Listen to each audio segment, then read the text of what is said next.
I have the pleasure to talk today to Iris and Yoav. They are two activists that struggle for the liberation of Palestine, and we are going to learn a bit about the current situation in Palestine and some strategic and historical issues. So it's a pleasure to be with you. I would like to start asking you, what about the situation in Palestine today? What about the new government that was elected in Israel? What changed in relation to Netanyahu?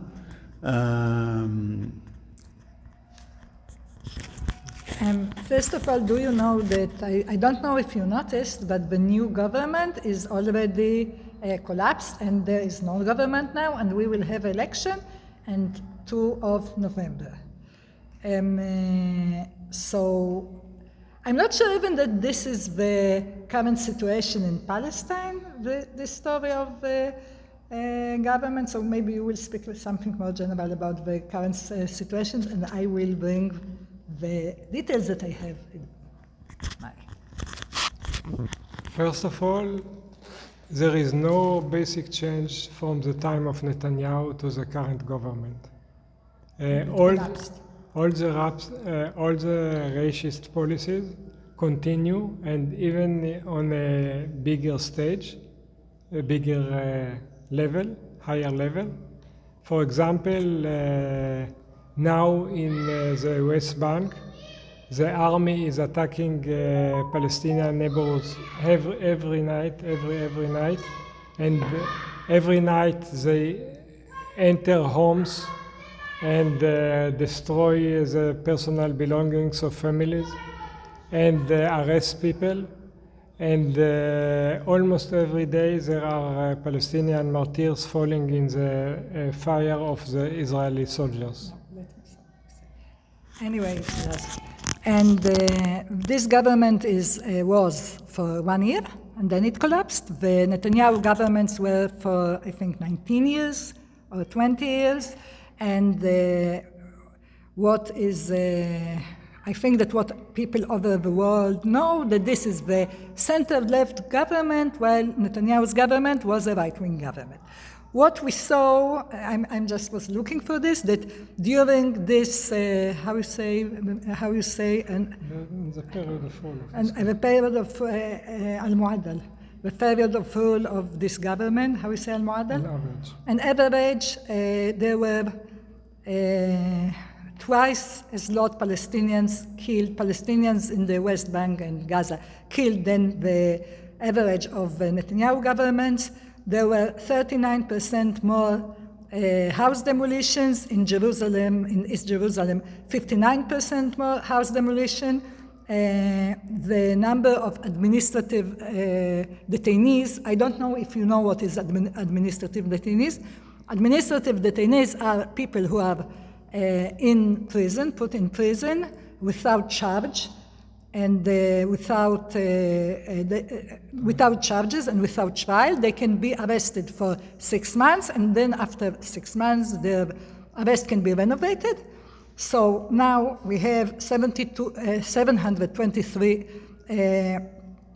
administrative detainees, which is the highest number in 14 years.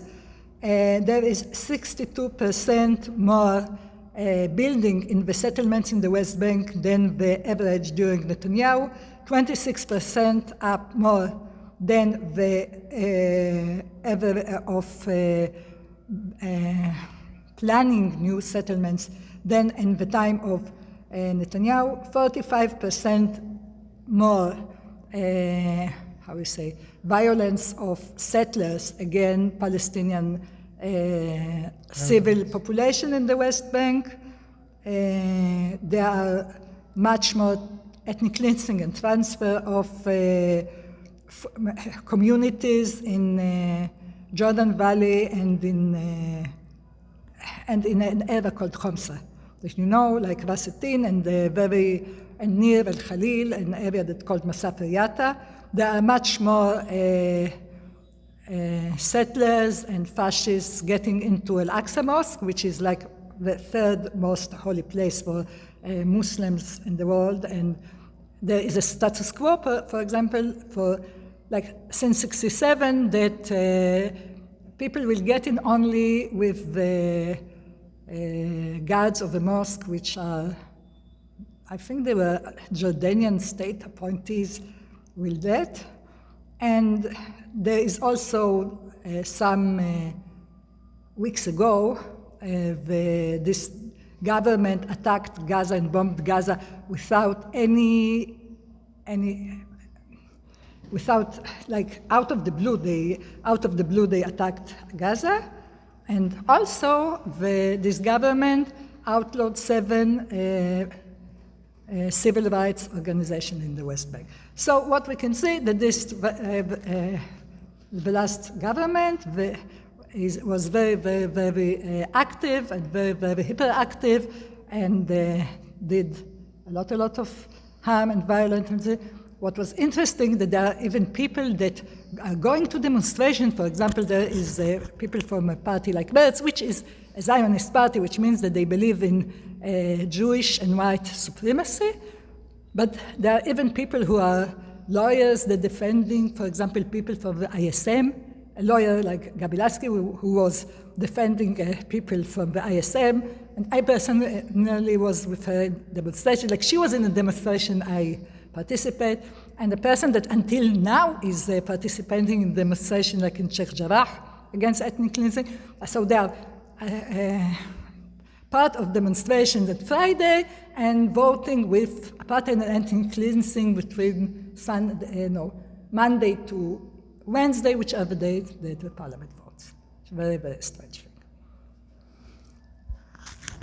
thing.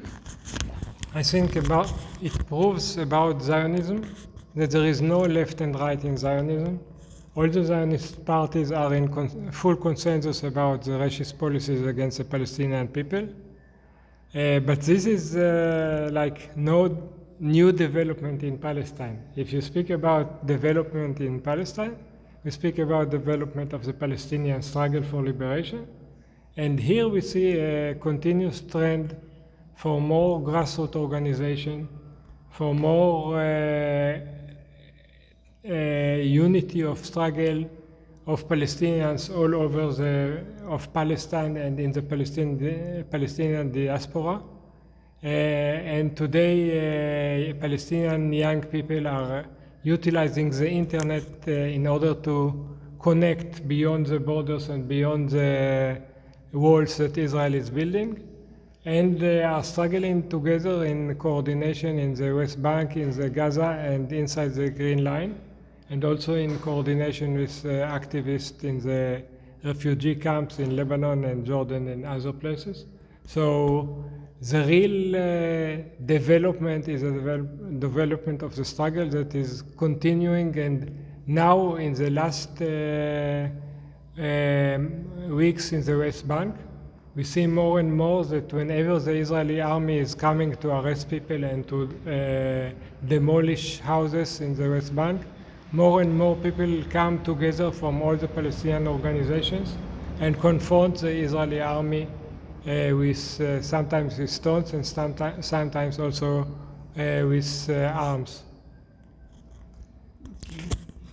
Can you tell us a bit more about the struggle that happened last year in May, where there was protests, demonstrations across Palestine and even outside Palestine? Together with that, do you feel that it's a positive development, the fact that some international human rights organizations are finally recognizing that there is apartheid in Palestine? Okay, it's two different questions, of course. Everything is connected. If we speak first about May 21 events in Palestine, I can start saying that I am from Haifa, and as of Haifa, the level of struggle in 21 was the highest level of struggle in the history of Haifa since 48. Like it was not like this in other places. In other places, there were the first intifada, second intifada, different events that were a higher level of confrontation. But for Haifa in previous events, there were at most 1 day of general strike and clashes with the police. But in May 21, we had 10 days of mass struggle where all the Arab neighborhoods took part in a general insurrection against oppression and against attack by Zionist masses, Zionist mobs. And this was special because I think it started, first of all, it started with solidarity with the people of Jerusalem against ethnic cleansing in Sheikh Jarrah and in other neighborhoods in East Jerusalem, and against the constant invasions of Zionists into the Al-Aqsa Mosque. But later so we started with demonstrations in the center of Haifa, in the German colony, in solidarity with Sheikh Jarrah. And then on the 9th of May 21, without any special reason, the police force attacked our demonstration in Haifa in a very brutal way. With horses and shooting infinite number of stun bombs at people, and wounding people and beating people in the street and arresting tens of people. And after this demonstration of the 9th of May, people just continued to demonstrate because the police wanted to show people that they will not dare to demonstrate in solidarity with our people in Jerusalem. So people continue the next day and the days later to demonstrate. And in the next day, from day to day, the police became more violent and more arresting more people. But also people became reply stronger to the police. And on the Tuesday, the third day of the demonstrations, the police organized in front of our eyes a right-wing mob to march in the center of the Arab commercial neighborhood, which is also the center of the touristic area of Haifa, under the slogan, "Death to the Arabs."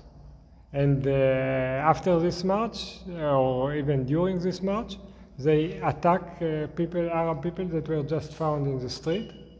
And then they continue to some mixed Arab neighborhoods and attack families in their homes. So this really infuriated the Arab people of Haifa. And then people organized in all the neighborhoods to defend the neighborhoods against the fascist mob, and also to go from one neighborhood to another neighborhood to help people that are under attack. Right? What is, I think, important to understand that, like inside the 48, there are a lot of settlements which are purely Jewish. And there are also even settlements like kibbutzim, and that if you are not Jewish, you cannot be part of them. There are a lot of, and they are they are called villages, but they are not really villages. They are townships. A lot of Arab townships that stayed from before 38. There is, I think, no really new Arab town or township established after 48. That all the population there is Arabs, and you have the mixed cities, which were mainly with a big majority cities in before 48, and most of the Arab population was ethnic cleansed and expelled, and now they are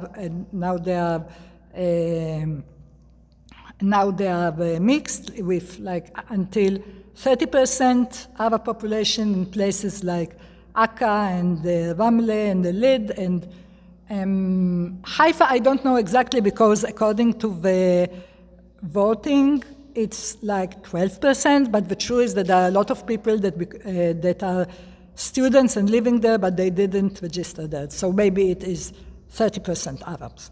Also Haifa, 20 or 30% Arabs. And the difference in the most of the Arab townships, the community, you don't have neighborhoods according to class, because the neighborhoods are more organized according to the families, like the families that they were before 200 or 300 years, and in every neighborhood, which is more according to the family, according to the land the family have, and there are people, some of them became middle class, some of them are working class. I don't think there is almost like capitalists, very few, because one of the things that Israel expelled mainly the elite, the Arab elite in 48. So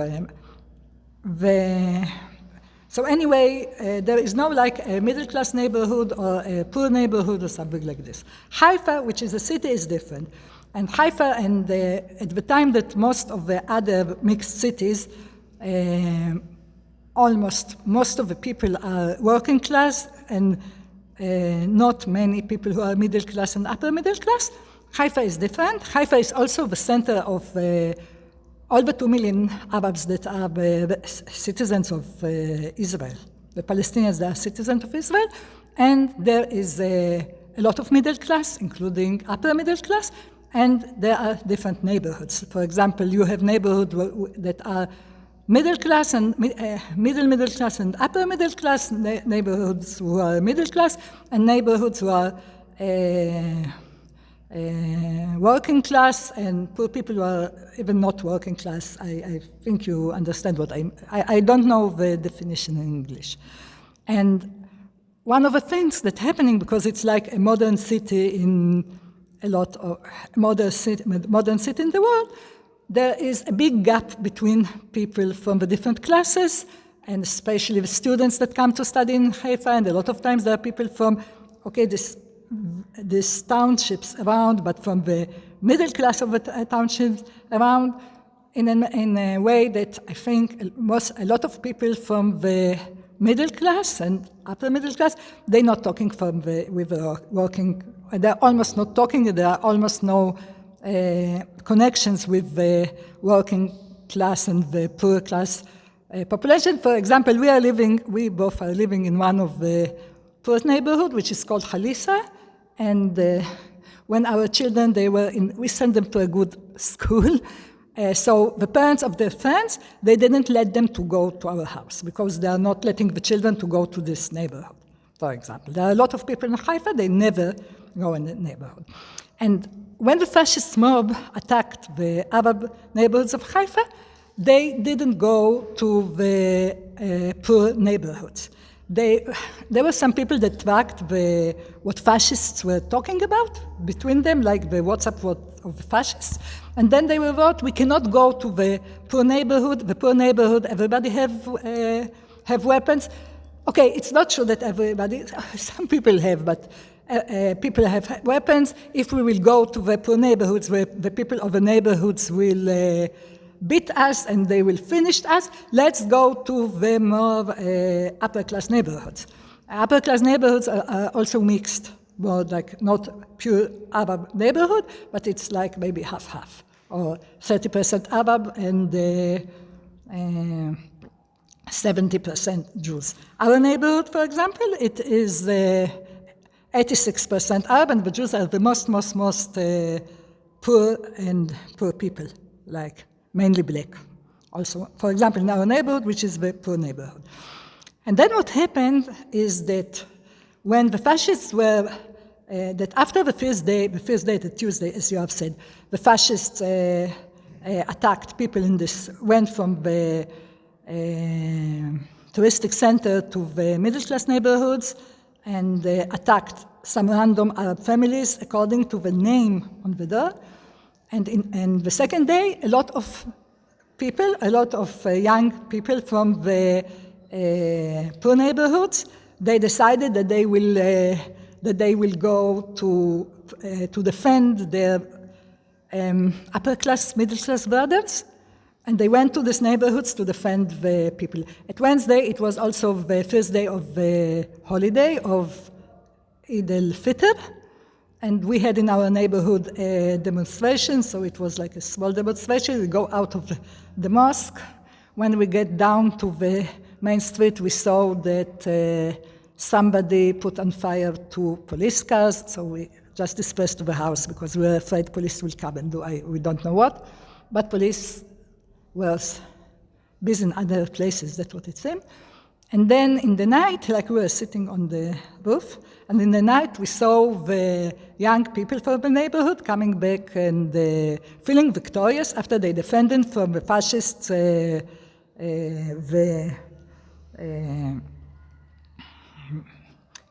other neighborhoods. And one thing that I think that for a lot of people, and it continues is in the next days, because we had also 2 days of like fascist riots. And one of the things that happened, that it was, I think for the first time when I was very active in Haifa, and I was really active maybe for 40 years, something like this, it was that people from different classes, they just work together. And one of the things that happened, that after this, the event finished, some of the young students and people from middle-class neighborhoods, they came to the poor neighborhoods, like to our neighborhoods, to make activities with children, and they like to know the people from the poor neighborhoods. And it was really interesting, and also very nice. So in general, just to say, these events of May 21, the center of struggle to a large extent passed to a new area of Palestine that was not in the center of the struggle before, which is the mixed cities on the beach area. Unlike the more concentrated Arab centers in the Galilee, for example, or the Triangle, that were the center of previous events. It's not that in the other areas there were not clashes, but it was significant because in the mixed cities the situation is more sensitive, and it's more disrupting for the Israeli economy and for the Israeli pretensions that we can ignore the Arabs and put the Arabs in ghettos and just send the police there or the army there. And it continued until the next Tuesday, when there was a general strike, and very successful general strike with all of Palestine on one general strike. And actually these events, which also included, of course, military confrontation between Gaza and between the Israeli army. So these events were a new, it was not higher level than the first or second Intifada, but it was wider because more parts of the Palestinian population took part. So this was important. And also we know, like there's a lot of talk in the Israeli press, that Israel is now preparing for strategically for similar or more, even more violent confrontation of the type of May 21. And they are building special units of the what they call border guard, which are units of the army that are specializing in oppression of civilian population. So they build new units of the border guard and train many Jewish people that finished service in the army to be reservists like National Guard in these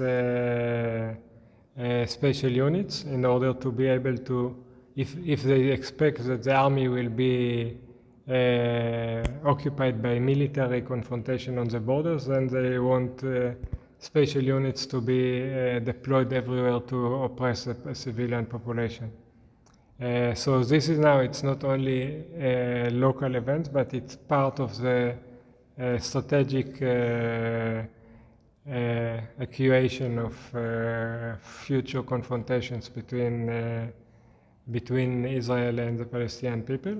And also it was significant, like there was new things, like for the first time they say, officially they say for the security services, they ask the security services, the government officially asks the security services to join the police in an effort to prevent the demonstrations, because usually the security services is not intervening directly against demonstrations, but they felt that the police is hopeless when everybody is going to demonstrate, so they brought the security services.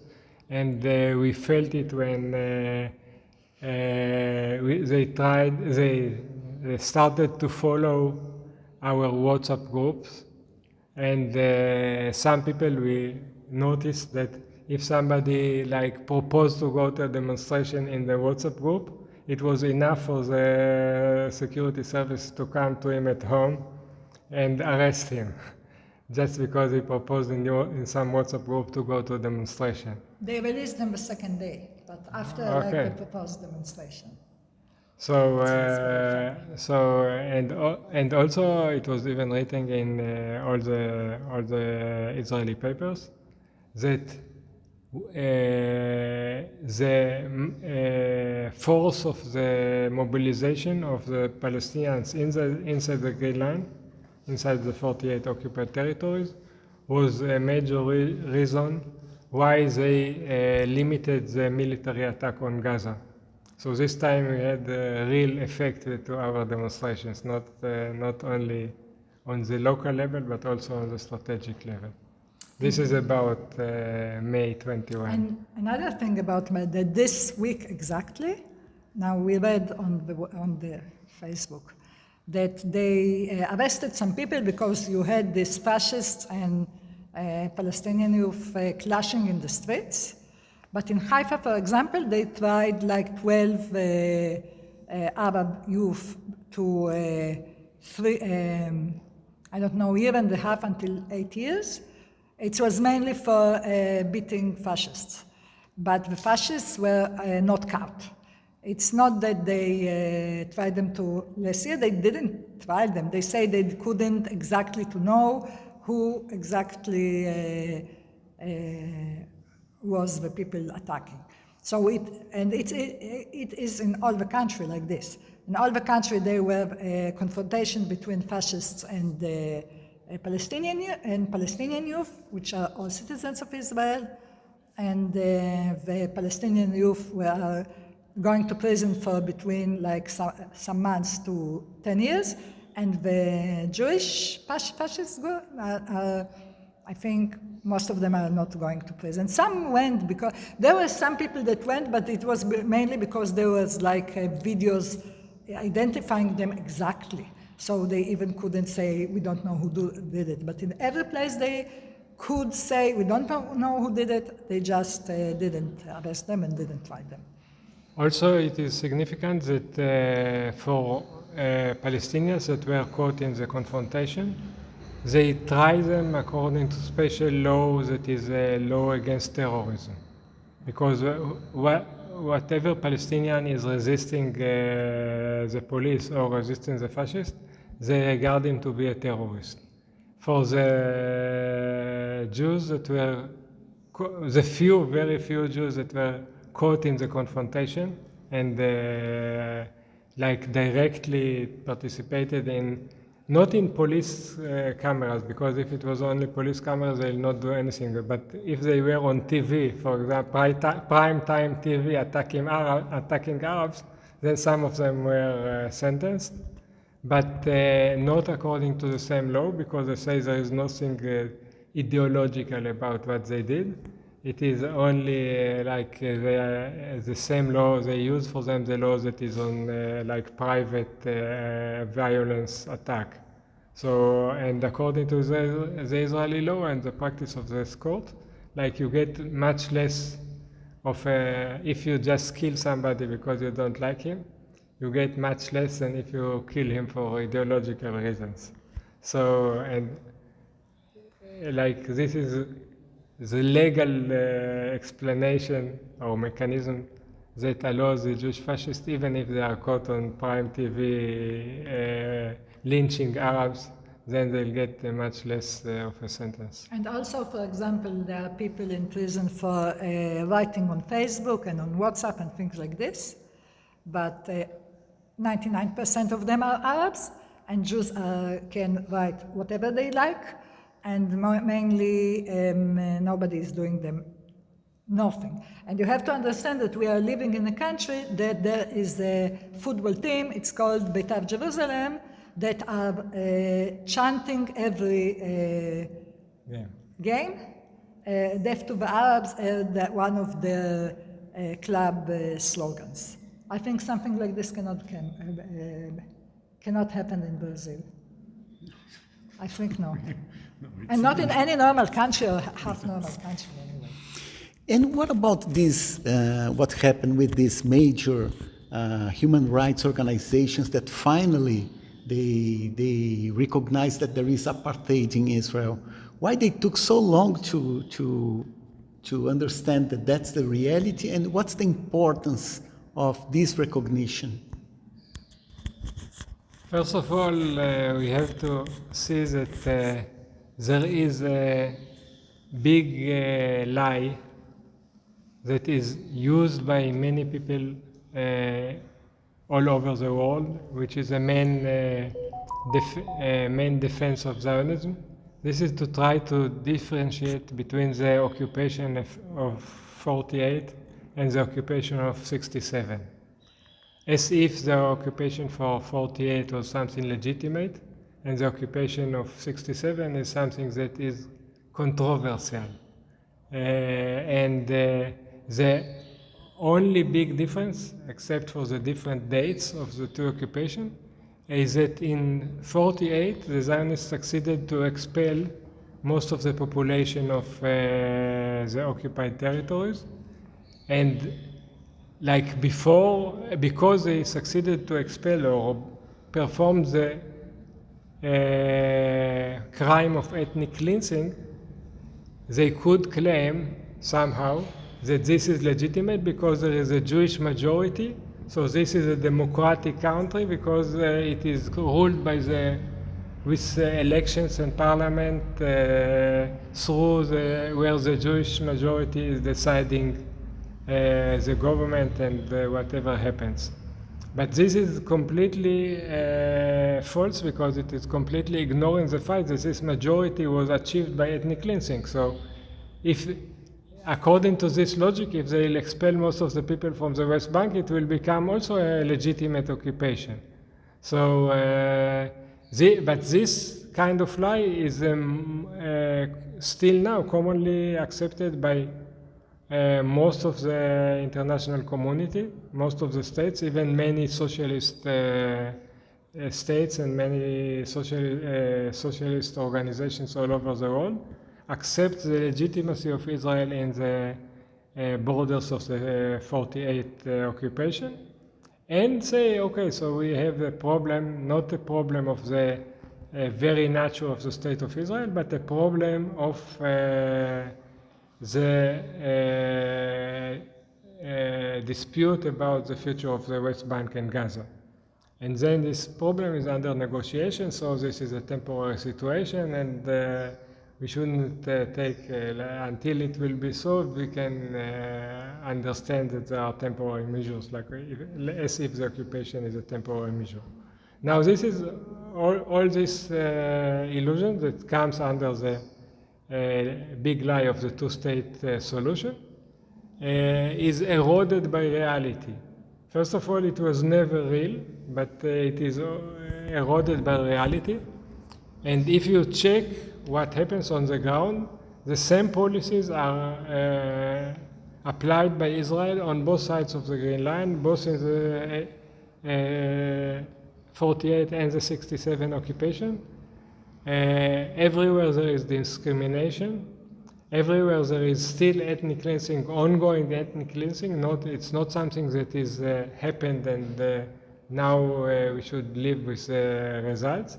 But everywhere still Arab houses are destroyed. Everywhere still Arab land is confiscated. Everywhere Arabs are second or third or fourth level citizens. There are some differences and they will try to play on this difference in order to divide and rule. But basically it's the same policy everywhere. And everywhere there are new settlements that are built for Jews only and so on. So this is Zionism. It's not something that happened like the occupation from 67.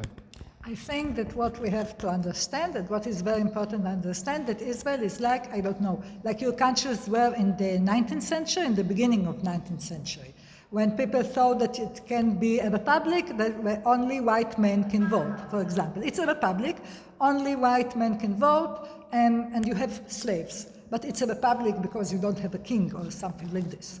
I'm not sure, I don't know anything about Brazil, so maybe it wasn't like this in Brazil, but at least it was like this in Argentina and Venezuela, which I know more. Okay, so we are like in the 18th century. We are living the 21st century. We have, developed computer companies and I don't know, and a good medical system, which is 21st century. But politically, we are like in the beginning of the 19th century with. I'm just happy that we don't have to wear, these crinolines and all what women had to wear in the early colonizations time. That's what it is, like a state where even the most leftist party, except not the Communist Party, of course, but the leftist Jewish parties think that it's okay to live like. For now 55 years in a state when half of the people don't have civil and social rights. We are living in a state with half of the people don't have civil and social rights, and nobody is speaking about giving them civil and social rights, that even if we are not speaking about the ethnic cleansing. So like this. And people who are like considered left and going to different leftist things in the world, conferences, and are not opposed to this. And people who are, and they're also neoliberal. I think that Bolsonaro is more leftist than them, because I think that at least Bolsonaro don't think that half of the people in Brazil shouldn't have the right to vote. I don't know, but that's what I think. Maybe I'm wrong. And anyway, no says I'm not right. And anyway, okay, and this people. All of them think that it's completely okay that white Jews will have more rights than all the other people, like more rights than brown Jews, and of course more rights of non-Jewish community. So it's like, I don't know, beginning of 19th century, that's what I think. So I think that the fact that in the last couple of years, the international community started, at least the NGO, human rights organization, started to recognize the fact that there is one apartheid from the Mediterranean Sea to the Jordan River.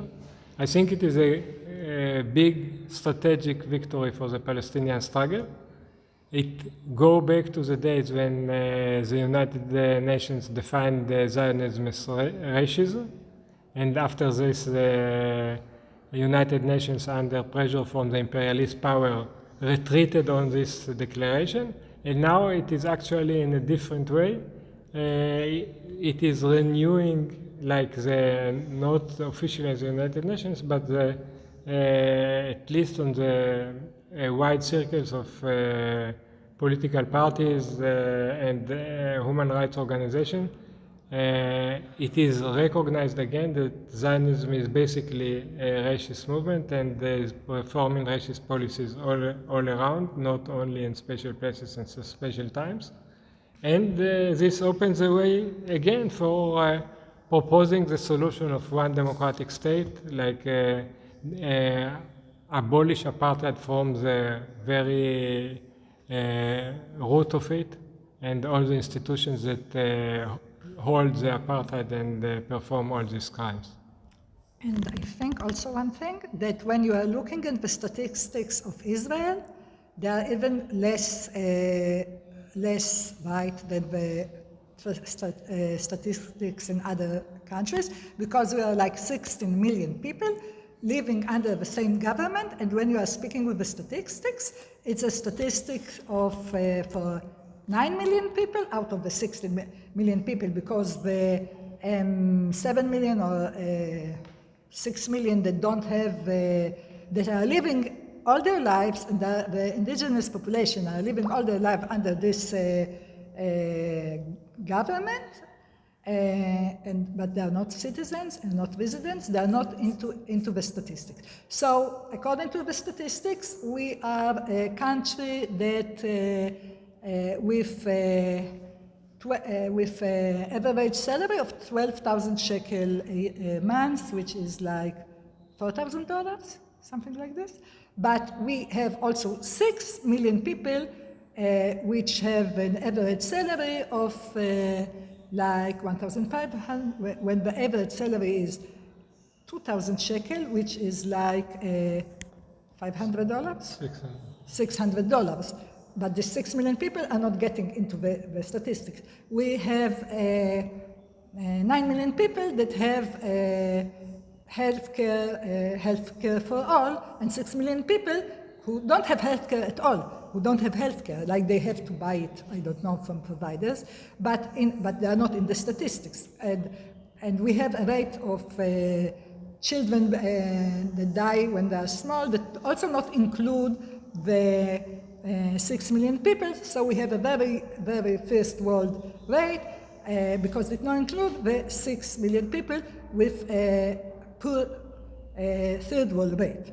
So this is one thing, and this is one of the things also that you don't really have like that you have two different societies in one place with a class with a different class struggle in the society, which are in the same place, when the most of the Jewish working class, mainly what they are doing is say, hey, we are also Jews, and hey, we are also white, and we have the right to be treated like colonizers and not, natives.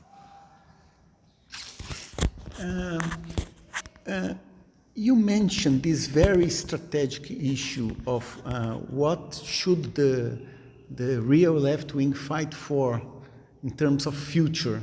The idea of having, we know that in 48 Palestine, the main left organization, the Communist Party, they still stand for the two-state solution, right? How do you see that? Do you think that that's an illusion? Is it possible to achieve it? How you see this strategic debate between the two-state and one-state solution? I think historically there was illusion, strong illusion that the two-state solution is over the corner.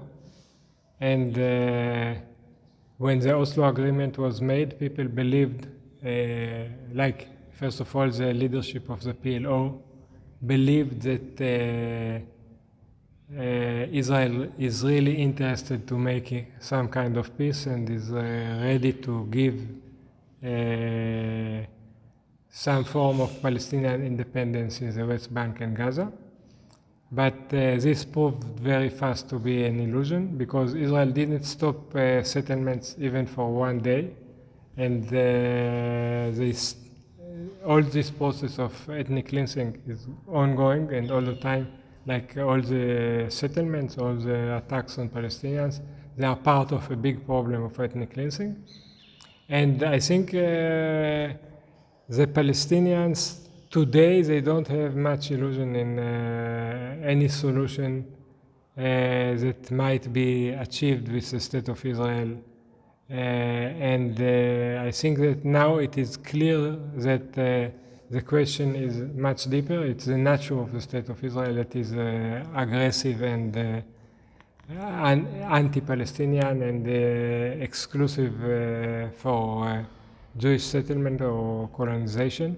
And I think that the Communist Party, the problem with it is that from the beginning it built its strategy on somehow integration into Israeli politics. It was the worst of it was in '48 when they supported Israel at the time of the what Israel called the War of Independence, which was a war of ethnic cleansing and colonization of Palestine. And they supported it by helping to bring weapons from the Czechia and helping to mobilize the Soviet bloc to support Israel diplomatically in the United Nations and elsewhere. But they continued it in different ways, like even when the PLO started struggle, they initially they defined the PLO as a terrorist organization and denounced it for its struggle. Only after many years of mass struggle they were succumbed to the Palestinian public opinion and recognize the leadership of the PLO at the time in the Palestinian struggle. And then they took an active part in convincing the PLO to try to find a solution through cooperation with Israeli politicians, which brought the Oslo Agreement, and they were big cheerleaders for the Oslo Agreement. And now when the Oslo Agreement collapsed and there is no perspective actually, now there is no peace process. Officially there is no peace process, there is no negotiation. In the Israeli, all the Israeli parties, they don't even speak about peace. And nobody even think about doing anything to solve to give any rights to the Palestinians. So the Communist Party still continue to try to hold alive some illusion of it, but it is fading very much. And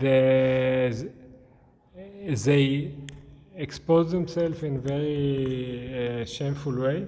First of all, when they, there was a General Gantz that was in one of the previous elections. There were so many elections. He was candidate to be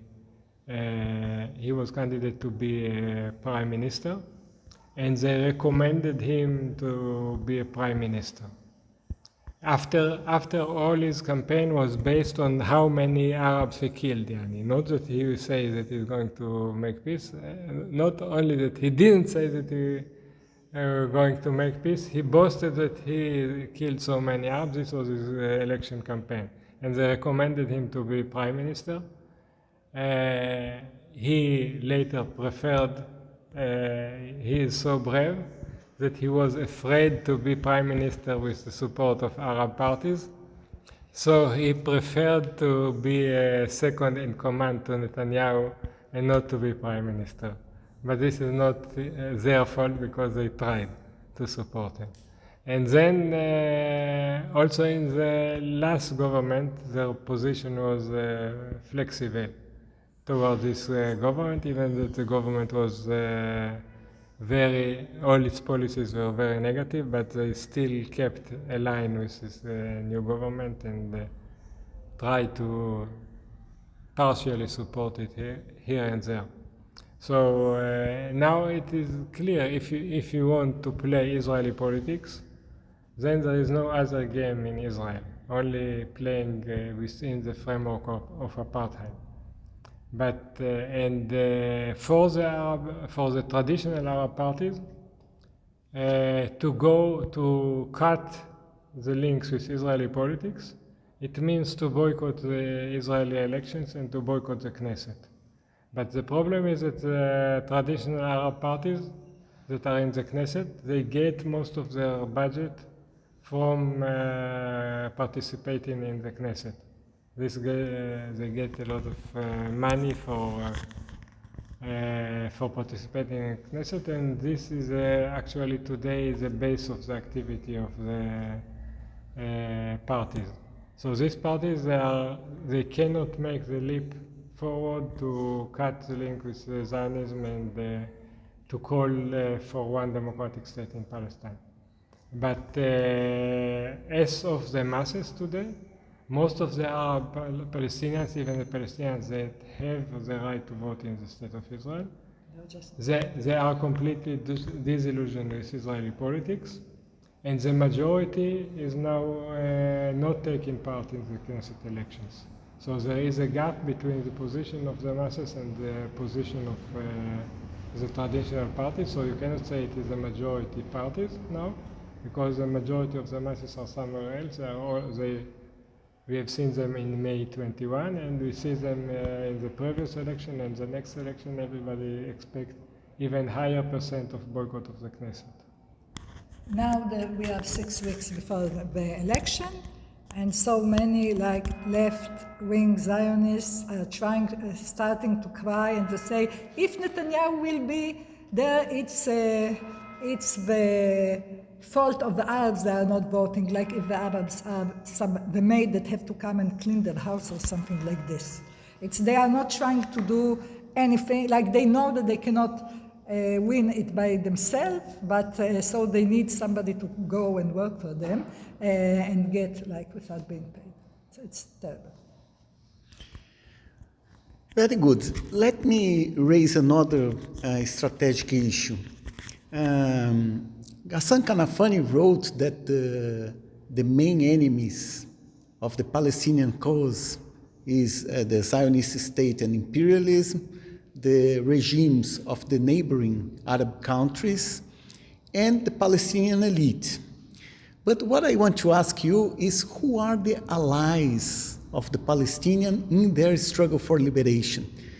I'm asking that because some revolutionary groups, they believe that we must stick to class struggle, and so we should build the unity between the working class, the Israeli working class with the Palestinian working class, to fight back both the Arab and Israeli bosses. But there are other revolutionary organizations that understand that there is a centrality in the national question, and so the liberation of Palestine should be placed, the right for self-determination for the Palestinian should be placed as the main task, let's say. How do you see this discussion of the allies of the Palestinians based on your experience? Can I just say something? I think that, I really don't like citations, but I'm going to make a start. I think that Angels wrote to Marx somewhere in the 19th century, and they said that the English working class cannot Be free? Not only cannot be free, cannot do any progress when they are colonizing Ireland and all the other colonies. They had lots of colonies, but he was speaking about Ireland. And I think so. Okay. I'll try to start with a big picture. I think that when you want to change something, you should understand what are the foundations of this something that you want to change. So if we speak about the Zionist project, the Zionist project is basically part of strategic framework for control of the Arab world. It is not a part of strategic project to colonize Palestine. The colonization of Palestine is part of this project, but the design of the project, the main goal of the project, is to ensure the US imperialism hegemony over the Middle East. Or first it was British imperialism, and now they became clients of the US imperialism. So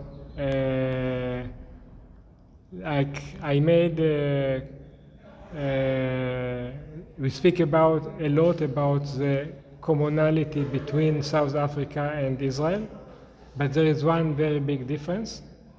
This is the difference that the bourgeois of South Africa it relied mostly on the exploitation of the black population of South Africa.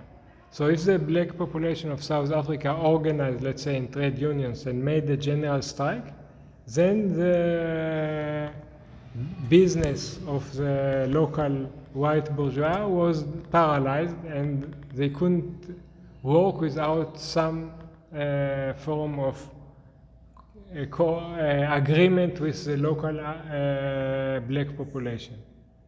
In contrast, the Zionist strategy or mainstay of the project is not the exploitation of the Arab population, but the extradition of the Arab population, like completing the ethnic cleansing of Palestine in order to have Palestine itself only as a colony, only for the colonizing population. And at the same time, they get the imperialist support as part of a power play for the control of the Middle East.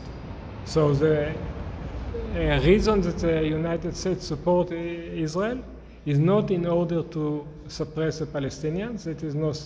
This is only some requirement in order to hold Israel together.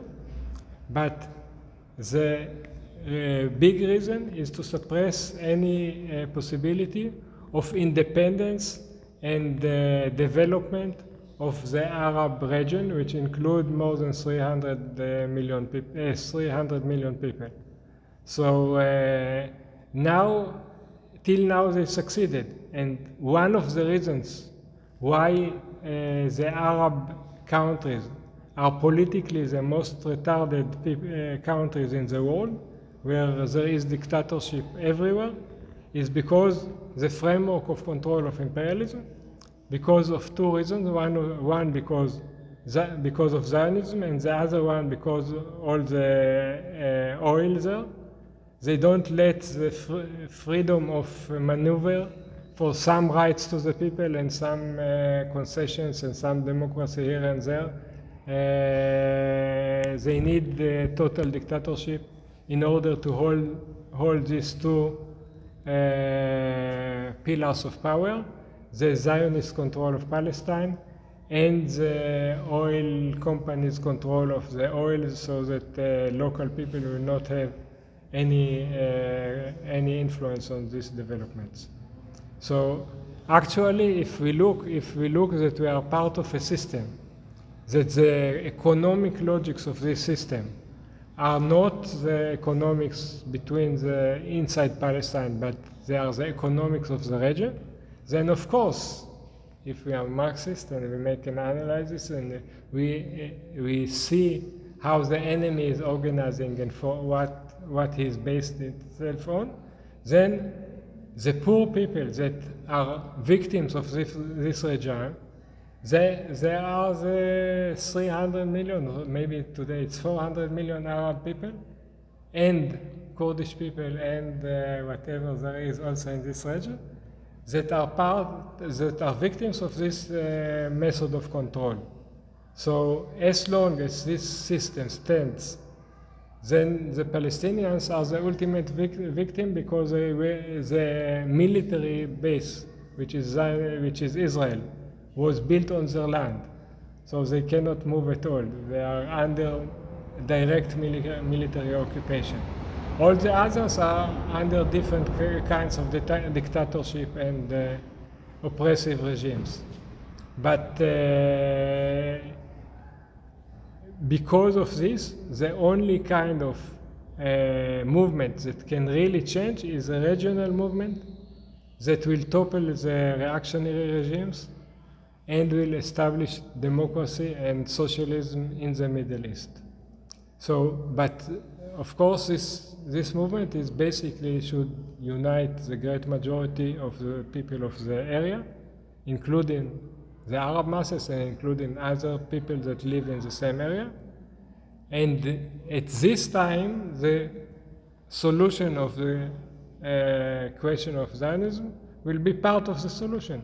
Like when we will dismantle all the dictatorship and regime, then we will also change the dynamic. All the dynamic of imperialism will stop functioning, and it will be relatively one of many things that will change, like the dissolution of the Zionist regime. But as long as this regime exists, they hold each other.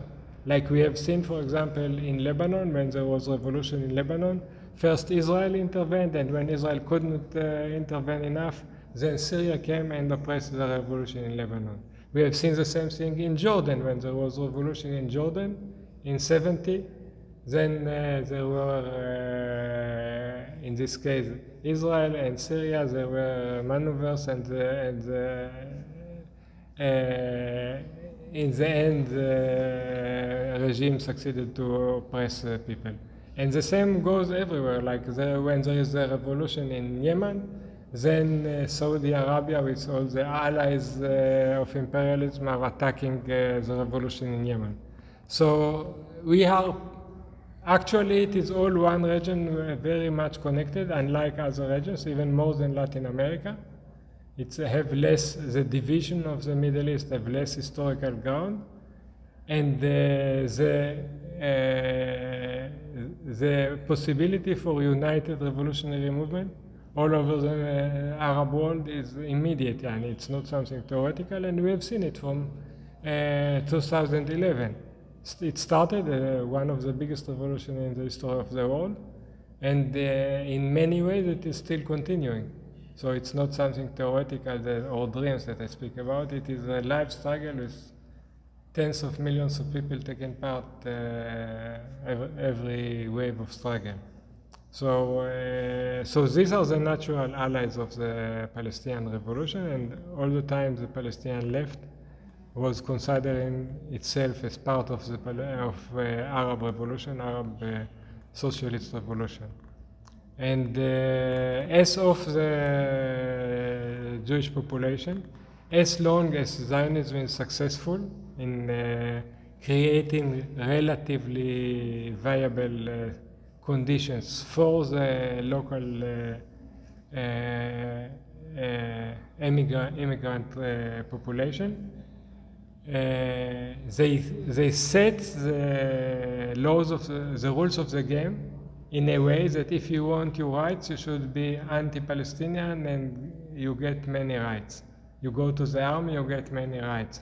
You live in a settlement on stolen Palestinian land, you get many rights.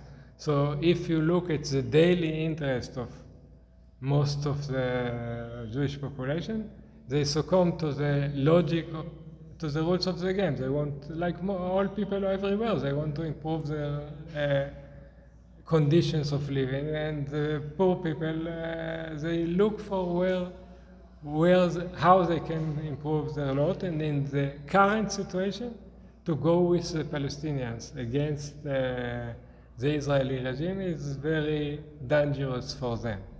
And Israel succeed to keep most of the Jewish population within this framework. Of course, when this framework will collapse, when they will not be able to rule by force against the Palestinian majority of the inhabitants of Palestine, then I think everybody, including the bourgeoisie, will look for a place in the new order, or they'll go look for a place in other places, like some or many will do, or they'll look for a place in the new order that will be organized at the time in Palestine.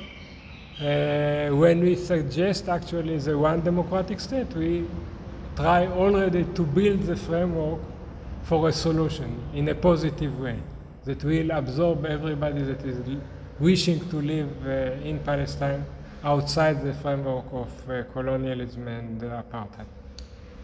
I think now that you ask a question that it's very, very strange if there are like leftist organizations that think it, because like we are living in a real world, and we have a 200 years history of colonization, and we saw a lot of countries decolonized and getting liberation and independence from imperialism, and we never saw a country, though I think never maybe, that what happened there, that for example, I don't know, the working class of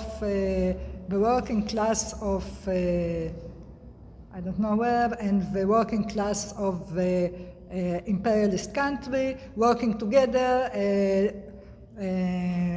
making the regime of the imperialist country collapse and then getting independence. Like maybe people thought that that's what will happen in the 19th century, but then in the beginning of the 20th century, they saw that's not what happened.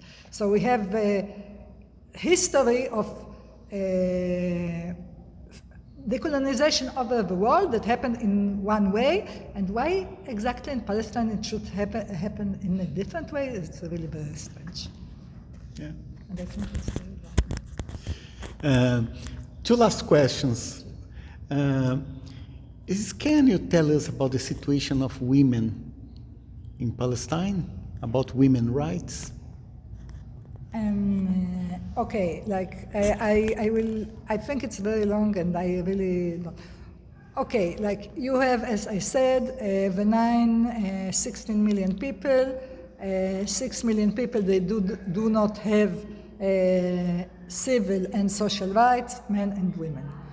And then you have the 9 million who are the citizens of Israel, which try to be a first world republic, and when women and men have on the paper the same rights, but of course women have less rights, less rights which is maybe not from the law but from the society which is patriarchal, as all over the world. And you have different places, different populations. There are communities that are more traditional, are more religious, and then the patriarchy is more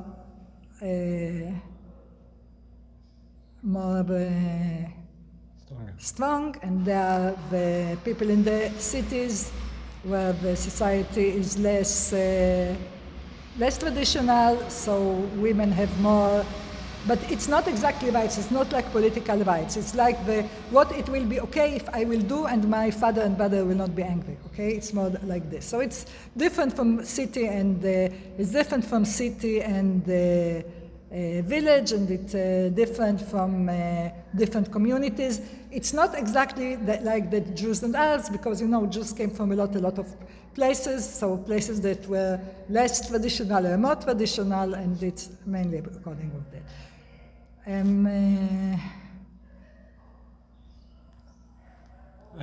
Just a minute. I want to remind something, like we believe many times we believe in the illusion that Israel is a progressive democratic state, but Israel is somehow still controlled by the religion in a way that is not exist in many places, in many progressive places. One of the aspects is that there is only religious marriage. Yeah. So, and many times when there is problems in the family, it is controlled by religious court, not by civil courts. Yeah. So this is for Jews and Arabs the same. It's enforced tradition even on people that don't believe in this tradition. So this is one aspect, because we didn't speak about it a lot, but because the Zionists, they base the right to the control of the land of Palestine on the biblical promise of God to the Jewish people. And because of this, Zionism is married to religion. It cannot liberate itself from religion. And this has a lot of influence on the personal conditions of women, especially. Yes, of course. And also there is a lot of, like I just read lately, in the Israeli court there is a lot of prejudice against women. Like men that were violent against women get reduced sentences, and women that resisted very violent men get very strict punishment. Yes, and this, by the way, this marriage laws says mainly that, like, if people from different religions, they cannot marry. They cannot marry in Israel. Like, they can go maybe somewhere else and married in a countries that you have a civil marriage, like most of the world, I think. That means that if you are Jewish, you cannot divorce unless your husband is ready and agrees. You can, as a woman, you cannot ask for divorce. If you are Jewish, and it's a lot of times like the husbands are violent husbands are how we say sochatim, blackmail the women to leave them all the property because otherwise they will not. It means that if you are a Catholic, you cannot divorce at all. Like if you are a Catholic married in Israel, you cannot divorce. Maybe you have. I'm not sure even that you can go to another place to divorce, and they are also not recognizing all the religious groups. There are different religious groups, like there are some religious Jewish groups that they are not recognizing them. They're not. Like only Orthodox Jews is recognized in Israel, not like the majority of the United States Jews, which are Reformic and conservative, they are not regarded to be they cannot lawful Jews doing real Jewish decisions. In Israel. Okay, and also it's a very militaristic state, so it means that if you are, and because women are, most of them, like even if they go to army, they are not battle soldiers.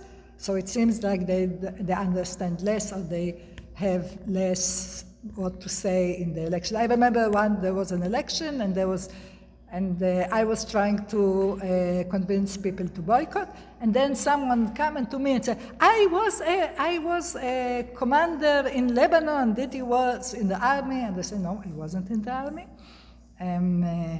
Mainly most of the people there were Arabs, and started to say he was in the army, he killed a lot of Arabs, so it didn't help him, but this person just thought that he can say, shh, you're a woman, you were not in the army, and you don't have a right to speak about your own politics. So there are these things. Yoav, last question now.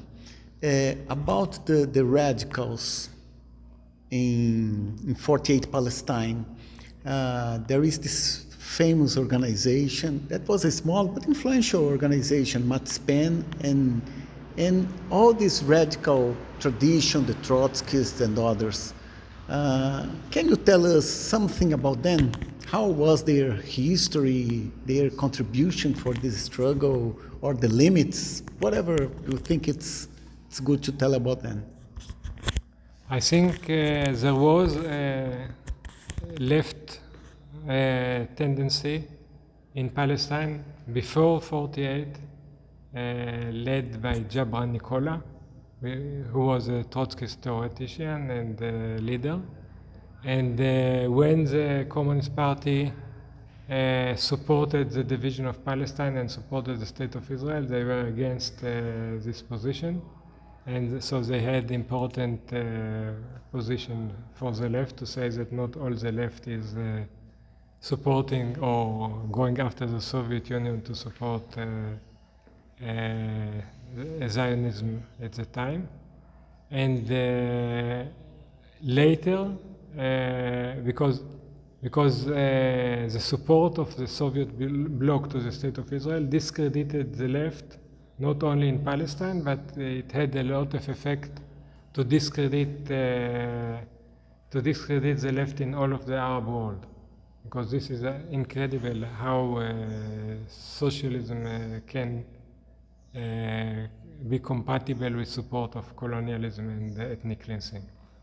But later, basically the Popular Front for the Liberation of Palestine established an alternative left center for the Arab world under the leadership of George Habash that tried to build left parties also in different countries of the Arab world that will have an independent position regarding the local issues, but will be part of what they saw as international socialist camp. They didn't object to policies of the Soviet Union in general, but they object to the policies of the Soviet Union on the level of the Palestine and other Arab countries. If we speak about leftist organizations that were active inside the 48 area, there were several attempts to build a leftist alternative to the Communist Party. It started with some split in the Communist Party in '62, and then with the establishment of Matzpen in '65, and they were the first people to publicly go against the occupation in '67, and in '70 Matzpen split to many different organizations. But if you want to understand this period and these organizations, we have to see that it was like there were some Palestinian activists, but the main development was of these leftist groups was within the Israeli immigrant society, and it was a reflection mostly of the European left. So because of this, the splits were actually a reflection of the European left. Like in Palestine, every church in Europe must have some church in Palestine. So we have all the kinds of church in the world in Palestine. So also every leftist organization in Europe wanted to have a leftist organization in Palestine. And Matzpen was split maybe to more than 6 different organizations in the 70 to 72. I was a member of one of these organizations, which was called the Workers' Alliance, which was also Trotsky's organization. Matzpen itself was not Trotsky's, the original Matzpen. Later, after the split, there were 2 organizations called, one was the Israeli Socialist Organization, which was the New Left organization, and the other one was called the Matzpen Marxisti, which was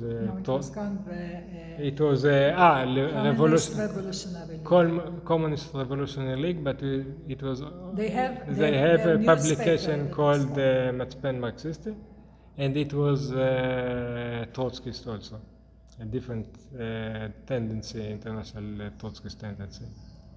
So it was split mostly, and there were several Maoist organizations and different organizations. So there were, it was mostly international split and local split, and this was destructive because they didn't have the way, because Matzpen, at the top of its influence in the beginning of the 70s, it was a relatively small organization. Maybe in demonstrations there were a few hundred people, but it was the main topic on the media all the time, and at my time at school, in, like you can say, almost in every class at school there was some kid that was a sympathizer of Matzpen. But this was the top of the discussion of occupation and what happened to the Israeli society with this occupation and so on. But then, because of the split, it was neutralizing the local activity, and unfortunately this is what happened. And then there was, like, the peak was in the 70s. It still was a useful and principal left alternative, but not practical. So it is the first people that were speaking against occupation, and first people, we as a group, we adopted the program of one democratic state in Palestine, or in socialist democratic state in Palestine in '73. which was, it was at the time the position of some Palestinian organizations, like the PLO in general was for one democratic state, and the PFLP was for a socialist democratic state in Palestine. So it was not a new position for the Palestinian movement, but it was important to have an organization inside the 48 that will support this type of policies. So I don't underrate the importance of these organizations, but it was limited. And the main reason is that it was limited was that it was mostly living in the Jewish community, a Jewish immigrant community. And we understood that if we want to build something real, because we understood that the center of the revolution in Palestine is the Palestinian population, and we understood that if we want to build something real, we have to make it a Palestinian organization. But we tried and we had some success locally, but basically we failed. Then you can say that at the same time, under the influence more of the Palestinian movement in other places, there started to be a Palestinian movement inside the 48 occupied territories. Because until the 70s, there was only the Communist Party and there was almost no other organization in Palestine. There was one attempt to build an Arab Nationalist Party called Al-Ard, but it was oppressed completely by Israel, like people were arrested and some of them were expelled and so on. So, but in the 70s, it started to build a new Palestinian movement inside the 48 area under the name of Abna al-Balad. First, Abna al-Balad was a wide coalition of all the Palestinian struggle movements, like the PLO, not like a specific organization, but like the PLO. But then also in the Abna al-Balad there was a split in 82, 84. And in 84, actually, Abna al-Balad, the main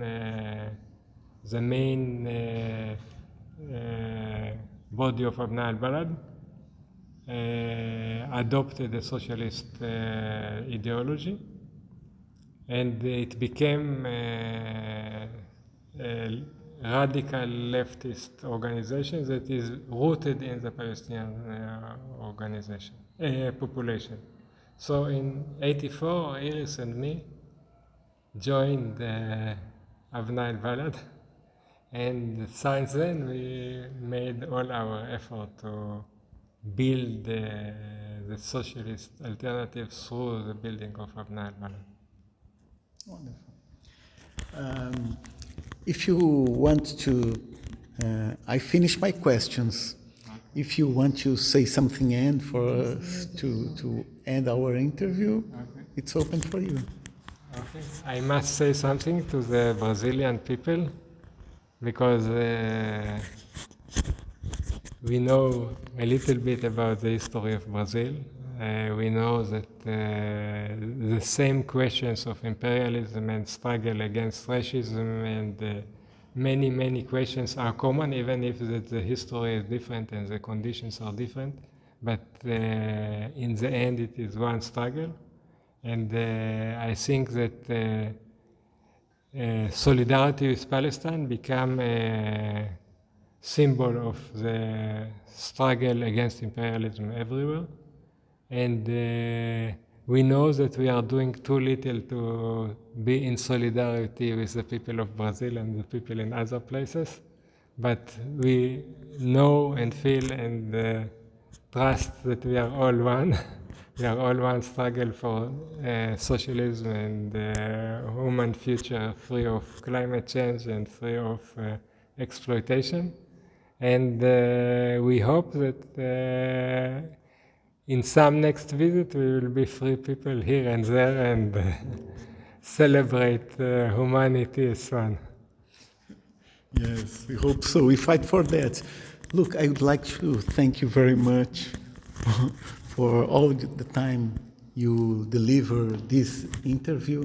I'm sure that it will be good for the Brazilian activism to learn about how is the real politics in Palestine and build these links between these struggles internationally. So thank you very much. يمكنكم دائما مراسلتنا والتواصل معنا على العناوين الظاهرة على الشاشة.